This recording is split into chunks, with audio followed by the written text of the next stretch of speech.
Morning. Hope you guys are having a great morning. It's a morning for me.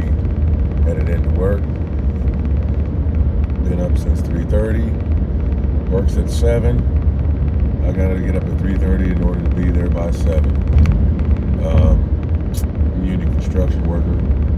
I've been a union construction worker for almost 30 plus years. Most union construction workers have they've been getting rid of 30 and out programs. I've been in the program for almost 26 years, 27 years. I've been out of the union 2 times, or 3 different times. 2 times to go to school, and 1 time to go into a factory. So I've done some factory work other than union labor work. So I'm a skilled laborer. A lot of people frown on laborers. Most trades look down upon laborers. But at one time, laborers had more jobs than any other trade, considering the fact that every job at the time needed a laborer. Well, since time's done went on, laborers have been allowing other trades to pretty much step on them. And what I mean by that is most laborers do a lot of pipe work or any kind of digging work. Anytime that usually used to be a laborer's job. Now anymore it could be any trade's job. So what I mean by that is if you were an electrician and you needed to do some digging work, you had to use a shovel. The electrician couldn't use the shovel. He had to have a laborer on the job. So what a lot of trades would do is they would hire a guy to do their digging and make him get a laborer card. And he would have to labor for so long. And then if he was going to become an electrician, he would have to change his trade to become an electrician. So that's changes of money and so on and so forth. And this would go on with every trade: carpenters, masonaries, and so on and so forth. It would go on for all trades. Crane operators, they'd all have to have someone to rig or oil for them, or you know what I'm saying. And these trades had some type of labor involved in it, and so therefore they would have laborers as like an entry level into some of these trade jobs. Well, after a while, these trade jobs started doing their own programs, and would hire the guys to do their own, personal programs, and they would not have to have laborers anymore. And so they didn't have to hire out of the hall. So that put a lot of laborers either, out of work or so on and so forth. Well, that's still kind of going on right now. The trade that I'm doing now is hod carrying, and that's masonry work. We're working with a bricklayer and some operators, and the job's pretty stressful, commanding on the body. A lot of physical, a lot of push-pull, a lot of carrying, a lot of picking up, a lot of repetitious, hard on your muscles and joints. Most guys don't like this job for that reason alone. But at the same time, you get these people that'll drive by and they see some highway workers, and it looks like when they're driving by that they're just standing around.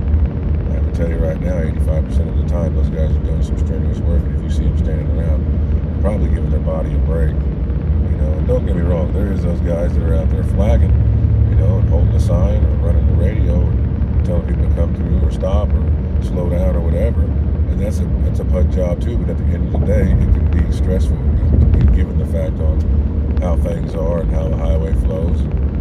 As we know, highways are dangerous. That's why it's a huge hazard if you used to hit somebody on the highway or anything, like that, because they ain't got no place to move. They ain't got nowhere to go. So, with that being said, hod carrier will take care of brick masons. They prep and get ready their workstations for the bricklayers to come and do their job. They'll build scaffold, erect scaffold, they'll tear down scaffold, and sometimes they'll have to drive the tractors to deliver materials. Sometimes they're in high situations. Sometimes they're in crawl situations. It just depends on the job. The body's, there's a lot of demand on the body. And that's why a lot of men get to a certain age, or once they even get in, they don't like the uncomfortableness of it, and they leave. So it's a hard job, and it's hard to find people that can do the job. Back in the day, it used to be the same kind of concept. In order to be a bricklayer, you had to be able to hod carry. So that was their entry into the program back in the day. You used to have to hod carry for bricklayers for a few years before you could actually pick up a trowel to learn how to lay brick or block. But those times have changed, and so they just use strict labor. Well,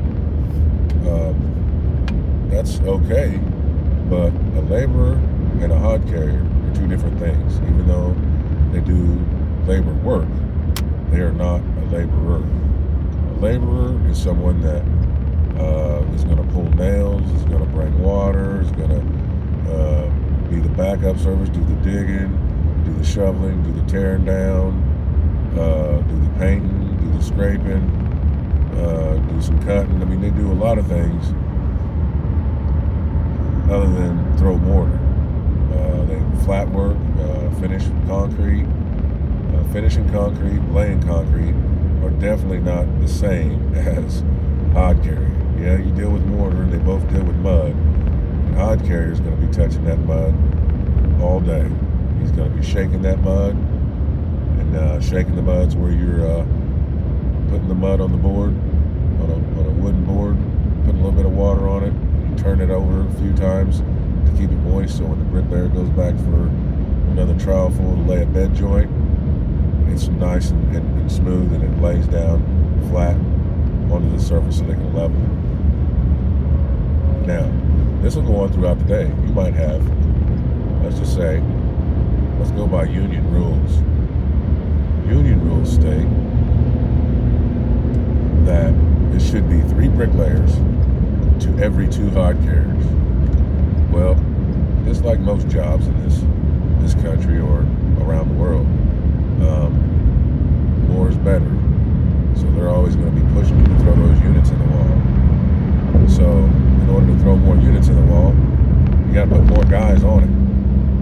So any typical day that's supposed to be 3 to 2 will start off at 3 to 2. And as the either it gets longer or taller, given the fact on the levels of aptitude that you're working on the ground or above, you can find yourself anywhere between the ratio being 8 to 2, 10 to 2, or even 6 to 1, and that's overwhelming for anybody. I mean, don't get me wrong. I know some of these numbers because I used to run this type of work when I was a younger man. And don't get it twisted, I'm not a younger man. So I'm a young enough man, but I'm not a younger man.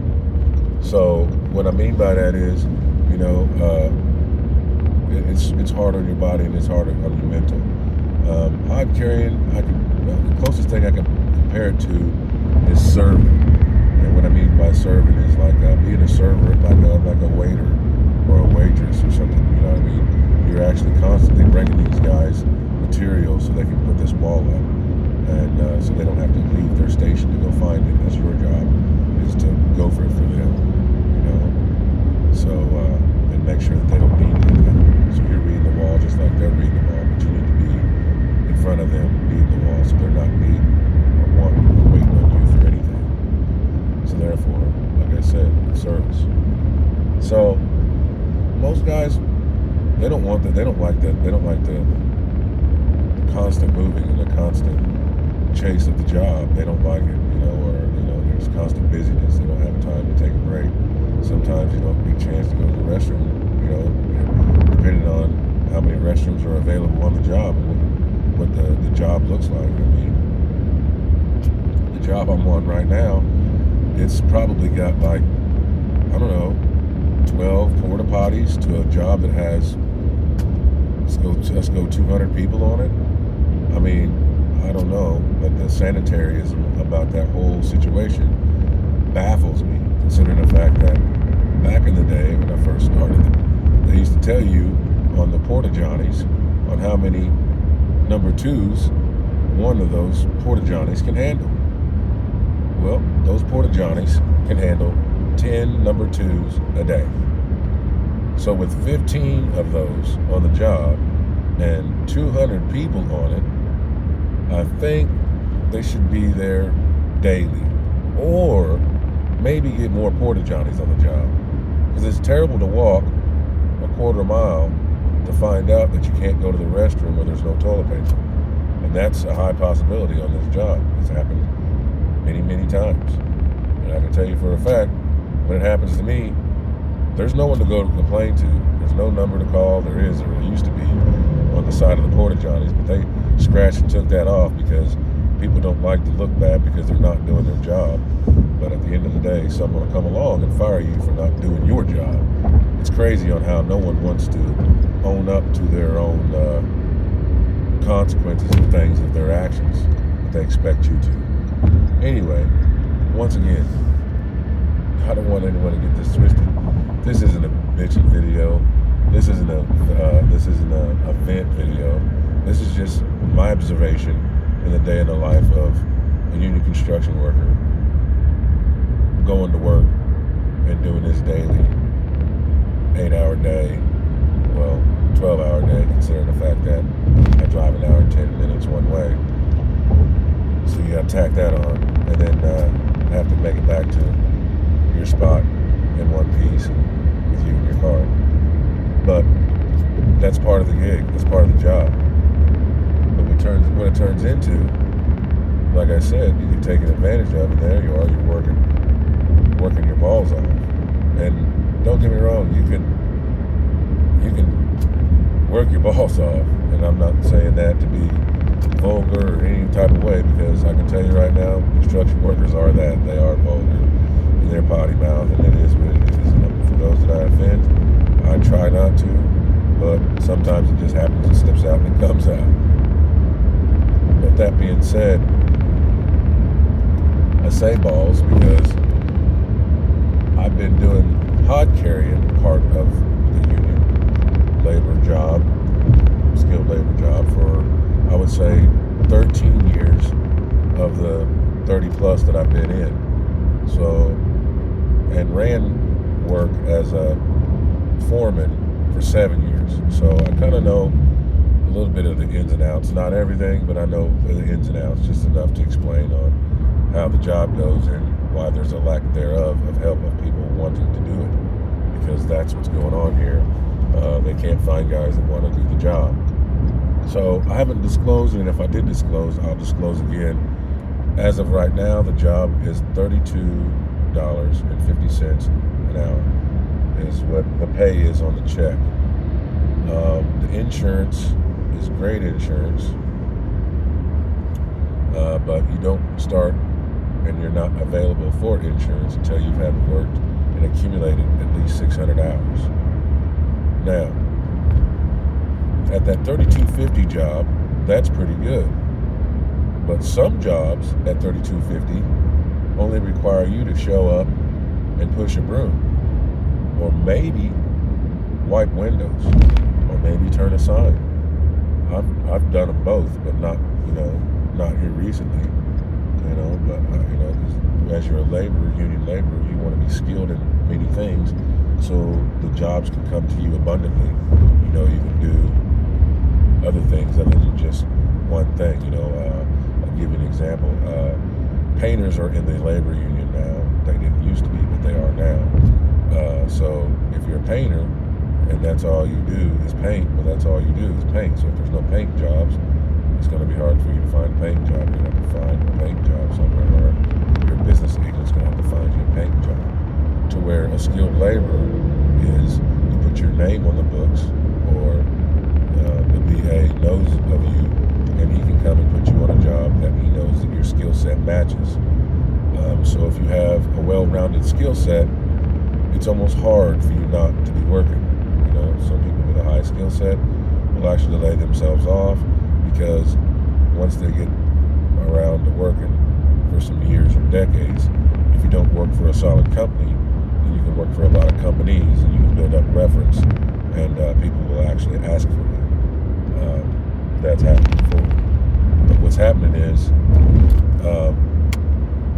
Doing the hod carrying job is one of the higher paying labor jobs you can do, but it's also one of the taxing on your body. It's there's no slacking.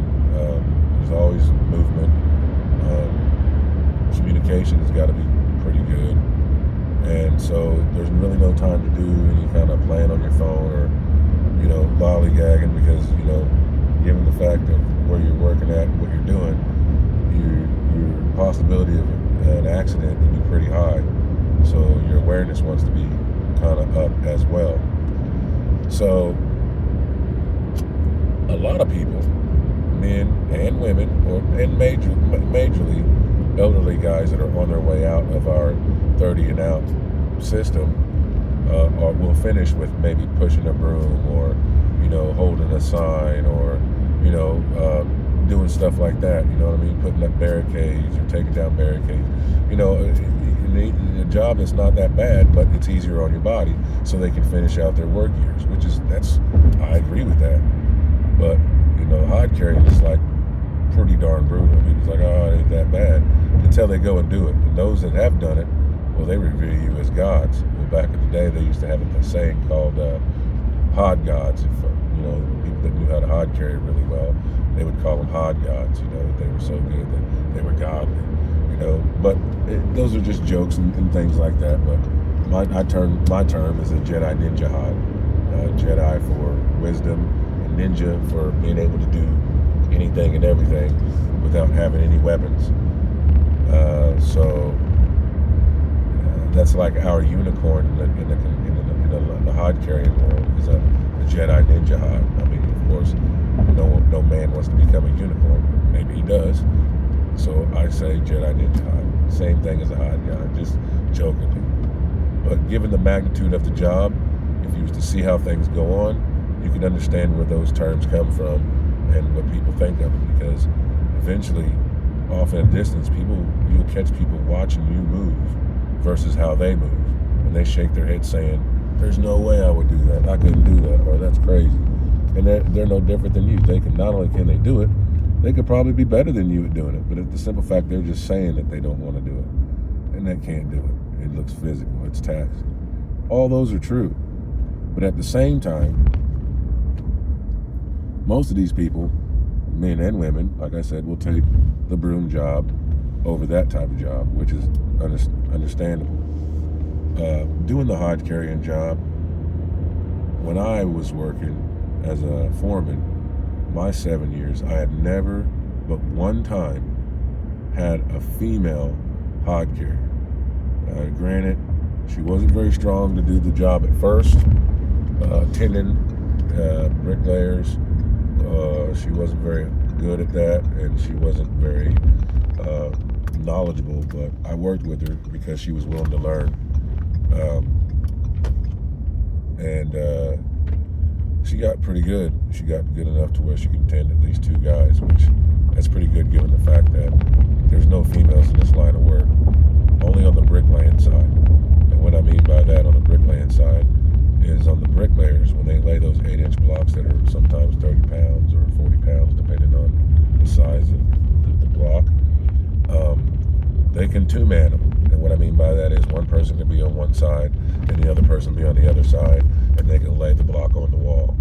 To whereas a laborer, they have to grab every unit one at a time and handle it maybe more than once throughout the day. And that's just a common fact. There's no way around it. You're gonna have to stock that block in order for them guys to be ready to lay their wall up. So therefore, that's gonna make you have to get them ready and unstock pallets of units of 100 or more block until these guys are ready for you. And that's for 8 hours consistently, and sometimes 10 and 12. But I can tell you 10 and 12-hour days become very dangerous. Very, very dangerous. It's not something that I advise. And in fact, I work union because of no mandatory overtimes and force overs and stuff like that.